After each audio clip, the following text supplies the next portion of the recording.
Hurricane Charley, as Sandell describes, 2004, rips across Florida, kills a bunch of people, billions of dollars in its wake. And in response to these changing circumstances, you have some businesses that kind of up their game. They increase their bags of ice from $2 to $10. They increase the cost of generators from $250 to $2,000. Hotel room prices quadruple. And we can see here that there's a bunch of questions in play. Questions about fairness and desert or deservingness and moral obligation. So the situation raises some questions for us. Is it fair for business owners to increase prices in these kinds of circumstances? And of course, there's different ways we can answer this question. On the one hand, we could say, absolutely not. It's not fair that they did this. These people that are now facing these increased prices are people who are in duress. These are not people who are making decisions freely. They are making decisions in the shackles of a natural disaster. And to raise the prices on these products when people are in that situation is to take unfair advantage of them. Okay? On the other hand, we might say, well, wait, hold on here. The whole purpose of business is business. In other words, businesses exist because somebody stepped forward and said, I want to see if I can make a go of this business and make a product that people want.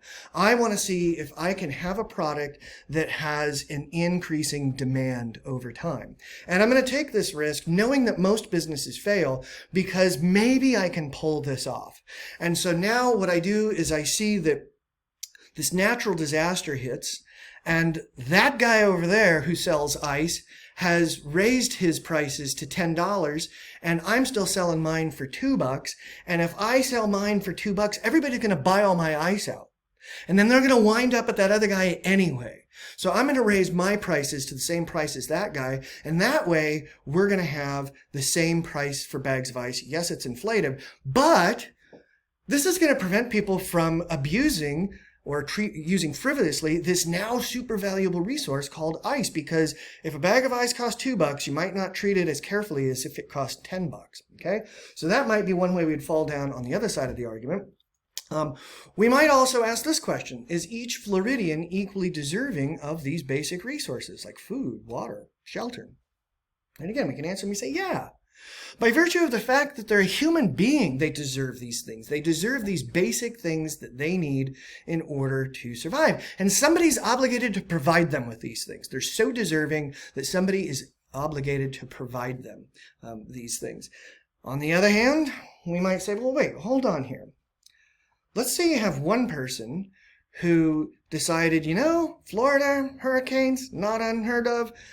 I think I'm going to skip Friday nights out to dinner and to a movie for a few months until I've saved enough money to buy a generator or to create a hotel room fund in case we get hit by a hurricane and I either don't have power in my home or I don't have a home that I can live in. So I'm going to make a sacrifice now in anticipation that perhaps at some point in the future that sacrifice will pay off for me.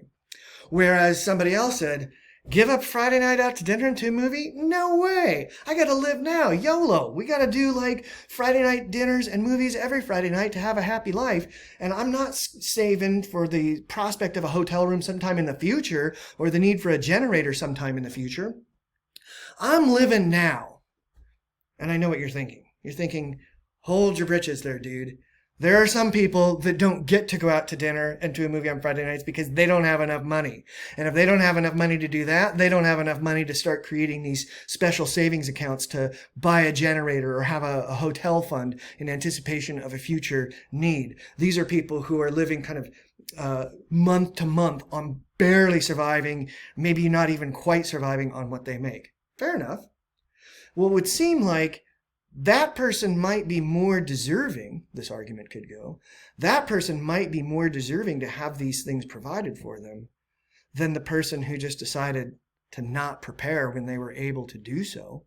And the person who did prepare and is now able to meet this challenge might not be as deserving of these things being provided by others to him or her as the person who didn't have the opportunity to prepare for this disaster. Okay, so maybe it's not the case that each Floridian is equally deserving of these basic resources, if by deserving we mean that they have a right to claim that others have to provide these things for them. And then finally, There's a question about moral obligation here. Are business owners morally obligated to provide these resources, even if it means forfeiting profits? Okay, so you have these business owners. Are they morally obligated? Or are they doing something immoral if they don't provide these things for people, even if it means they lose money? Are they morally obligated to make this sacrifice? And again, on the one hand, we'd say, well, yeah, because there's something more important than that person's profit.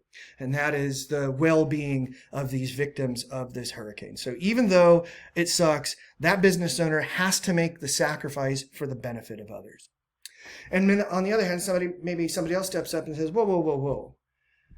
I don't want the business owners to have to sacrifice of themselves in order to provide things to other people. That it seems wrong to compel somebody to make a sacrifice that meets the needs of somebody else who might not have prepared to face this situation and could have.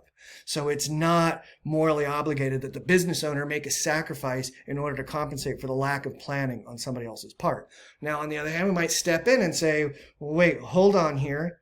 The person that couldn't prepare for this because they didn't have the financial means to do so, that person still needs to be provided for. And if the business owner has these goods and services available to give to these people in need, then maybe they can give them to those people in need. And now we have at a lower price and still keep the elevated price for those by some metric who haven't demonstrated quite the same need. And so you can see what's happening here as we go back to these questions of impartiality and universality.